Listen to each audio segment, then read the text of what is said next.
One nation one election बिल्कुल practical है और इस पर 8 जनवरी से चर्चाएं भी तेज हो सकती है? डेफिनेटली बिल्कुल इस देश की मांग है और विकसित भारत की कल्पना में ये भी एक अपना एक आधार बनेगा। हम देखते हैं कि 1952, 1957, 1962, 1967 ये 4 चुनाव वन नेशन वन इलेक्शन की थीम के आधार पर हुए। उसके बाद परिस्थितियां बदली, कई जगह फिर अलग अलग समय पे चुनाव होने लगे। आप देखिए कि 5 वर्ष तक इलेक्शन मोड पर देश रहता है। लोकसभा चुनाव होने के बाद फिर किसी न किसी राज्य में चुनाव होते रहते हैं। आचार संहिता लगती है, विकास बाधित होता है, संसाधन लगते हैं। तो क्यों नहीं देश की जनता की भी यही मांग है कि एक देश एक चुनाव होना चाहिए। जैसे वन नेशन वन टैक्स हुआ, वन नेशन वन राशन हुआ, वैसे ही वन नेशन वन इलेक्शन की देश की जरूरत है, देश की मांग है और माननीय प्रधानमंत्री जी के नेतृत्व में इसको आगे बढ़ाया गया। मैं सोचता हूँ सभी राजनीतिक दलों को इसका सहयोग करना चाहिए। ये बात बहुत जो कंट्रोवर्सी है और इस पर अर्जुन मेघवाल ने स्पष्ट किया है कि बीजेपी ने कभी भी मनमोहन सिंह जी के स्मारक का विरोध नहीं किया, कांग्रेस है जो इस पूरे मुद्दे का राजनीतिकरण कर रही है। देखिए, कांग्रेस को पहले जवाब देना चाहिए। पीवी नरसिम्हा राव साहब जब प्रधानमंत्री थे तब तो उनके लिए कांग्रेस के कार्यालय के दरवाजे बंद कर दिए गए। उनका कहाँ स्मारक बनाया गया, उनको क्यों अपमानित किया गया? और डॉक्टर मनमोहन सिंह जी के बारे में अगर इतना ही सम्मान था तो उनके बनाए हुए बिल को फाड़कर राहुल गांधी जी ने इस देश को क्या संदेश दिया? देश की जनता जानती है कि 84 के दंगों में किस प्रकार से हजारों लोगों की हत्या की गई, लेकिन अब राजनीति करने से इनका असली चेहरा जनता जान चुकी है।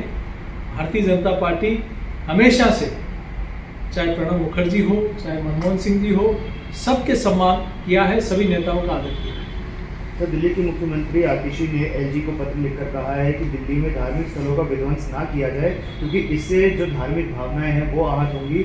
हालांकि एलजी ऑफिस ने इन सभी आरोपों का खंडन किया। मुझे लगता है कि अब देश की जनता और प्रदेश की जनता, जिन लोगों ने इतने सालों तक तुष्टीकरण की राजनीति की, वोट बैंक की राजनीति की, इस बार उनको सबक सिखाने वाली है और उसी से डर के अब थोड़ा चुनावी हिंदू बनने का प्रयास कर रहे हैं। लेकिन दिल्ली की जनता ने तय कर लिया कि इस बार दिल्ली में सनातनी सरकार बनेगी। का बिगुल बच चुका है और इसके लिए हर पार्टी प्रचार प्रसार भी जम करके कर रही है। इस वक्त मेरे साथ मौजूद हैं राजस्थान के चित्तौड़गढ़ से सांसद सीपी जोशी। सर, प्रचार प्रसार की महत्वपूर्ण जिम्मेदारी दिल्ली विधानसभा चुनाव में आपको मिली, आर के पुरम क्षेत्र की जिम्मेदारी मिली है, कैसे उसका निर्वहन किया जाएगा क्योंकि आज से आपको रण में भी उतरना है? देखिए, मैं एक पार्टी का कार्यकर्ता हूँ और एक पार्टी के कार्यकर्ता होने के नाते मुझे जो भी पार्टी जिम्मेदारी देती है और मेरे जैसे अनेक कार्यकर्ताओं को जिम्मेदारियाँ मिलती है, तो वहाँ जो भी पार्टी ने जिम्मेदारी दी है उसका निर्वहन करने का मैं प्रयास करूँगा। मैं सोचता हूँ दिल्ली की जनता इस बार मन बना चुकी है कि अब की बार भाजपा सरकार, क्योंकि कहीं कहीं आप पार्टी ने पिछले वर्षों में जब से शासन में आई, दिल्ली की जनता को सिर्फ नारे वादे दिए गुमराह करने का काम किया। काम कुछ नहीं हुआ, चाहे शिक्षा के क्षेत्र में हो, चाहे चिकित्सा के क्षेत्र में हो, चाहे सड़क का मामला हो। पहले तो म्यूनसिपल कॉर्पोरेशन का बहाना बनाते थे कि हमारे पास नहीं, इसलिए हम लोग काम नहीं कर पा रहे। अब तो म्यूनसिपल कॉर्पोरेशन भी इनके पास है।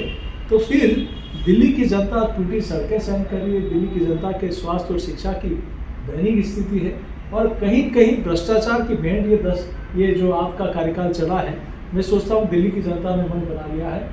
विजन ने एक बार फिर से सनातन धर्म को लेकर टिप्पणी की है और कहा है कि यहाँ पर जातिगत भेदभाव खासतौर पे प्रोफेशंस में यानी रोजगार में बहुत ज़्यादा होता है। इसका विरोध श्री नारायण गुरु के द्वारा भी किया गया था और इक्वालिटी प्रमोट करने की बात की गई थी। इस पर भाजपा भी हमलावर रूप से सामने आई है। देखिए, मैं सोचता हूँ कि कांग्रेस और कांग्रेस के सहयोगी दल लंबे समय से सनातन और हिंदू धर्म को टारगेट करने में लगे हैं। कभी हिंदू आतंकवाद की संज्ञा दी जाती है, कभी सनातन को गाली दी जाती है, कभी सनातन के लिए डेंगू मलेरिया कहा जाता है, एड्स कहा जाता है। मैं सोचता हूँ कि सनातन इस देश की आत्मा है और सनातन को अकबर, बाबर, गोरी, गजनवी कई आए, वो भी खत्म नहीं कर पाए। तो ये क्या किस कहत की बुरी है जो इस सनातन को खत्म कर देंगे?